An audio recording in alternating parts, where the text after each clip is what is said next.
Ready to start off the new year through the training camp, and now we're into the real deal. Anxious to get started.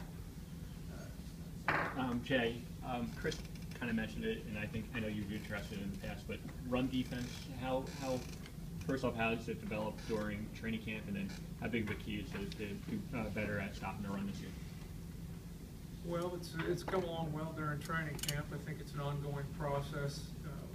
You never really know exactly where you're at until you start playing some other people. Sometimes it's tough to assess when you're playing your own team.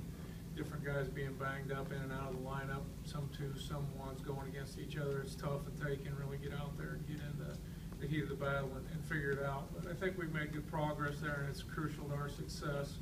I think everything that we do has to start with our ability to defend the run and be successful at that, because really setting up good third down scenarios and establishing the opportunity to get takeaways and all those things really come off of forcing people into longer yardage situations and better, down and distance scenarios for you. So if you can't stop the run, obviously it's usually a long day. Now that training camp's over, how much better do you feel about your defensive line depth? What have you seen from those younger guys that are going to have to fill those rotational roles? Well, they're making baby steps. There's progress coming. It never comes as fast as you want. And, again, I think some guys are going to step up into the game day scenario and probably elevate their game and play a little better than maybe expected they could, just because it's a game.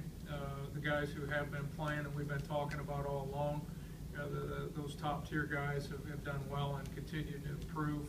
And, I feel very comfortable with where they're at. Again, I guess I would say, with any of those other guys that we're looking to come, take some reps and be role players, we'll know a lot more about them after we get through the game. But there's been progress made through camp. We just got to keep on pushing through. I was talking about the D-line heading into the year. Have you seen improvement by any specific guys there, or as a unit in general? Well, I think all the guys who are coming back who played a year ago have improved, and that's really where it starts. You don't want to just look at whether or not your backups who have improved and whether or not they're ready to come and contribute or not.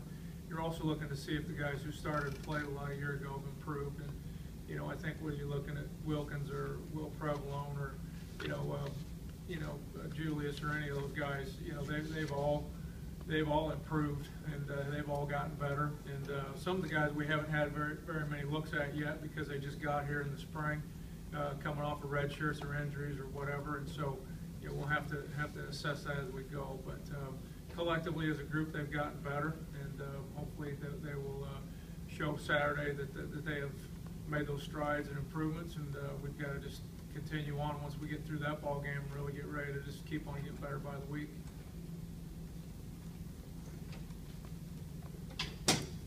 Texas State named a starting quarterback today. Any thoughts on Willie Jones? Have you seen enough film of him? Looks like a dual threat, I guess.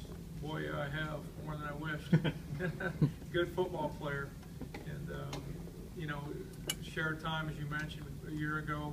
Now has apparently been given the reins to run the offense. But a very, very athletic guy, elusive, quick, agile, fast, you name it. When it comes to movement skills, those descriptions all fit him.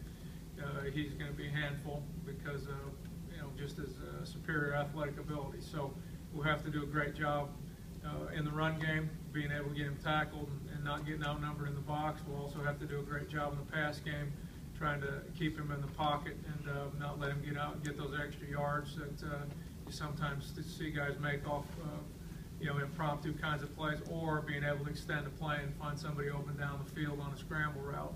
All those things are issues when you deal with a quarterback like that has those kinds of movement skills. Good player. Jay, generally the defensive coaches have a pretty good view of the program's quarterback. So curious if there's something you saw from Art that really impressed you either during the spring or during training camp that made you say, wow, this guy's a good player. My impressions are he's just mature beyond his years. And I think anytime you see a freshman step up and have the opportunity that he's going to have, that's probably going to be the case. He had shown a lot of poise back there and really good leadership skills for a brand new player to any program, especially at that position. That's been really impressive to me. Any other questions? I was going to ask, weak side linebacker. I know Tyshawn's been banged up. Trevor missed some time in the spring. I mean, where do you kind of stand there, and how do you make sure that both guys are on the field enough to be productive? Well, yeah, they both have had little injury. I say little injuries, you know, some injury factors here and there, but fortunately right now they're both healthy and practiced at 100%, you know, intensity and so forth here within the last few days, so they'll be ready to go. We just have to manage those reps throughout the course of the game, and we'll set a plan for that probably Thursday is when we usually talk about that and solidify it with the guys.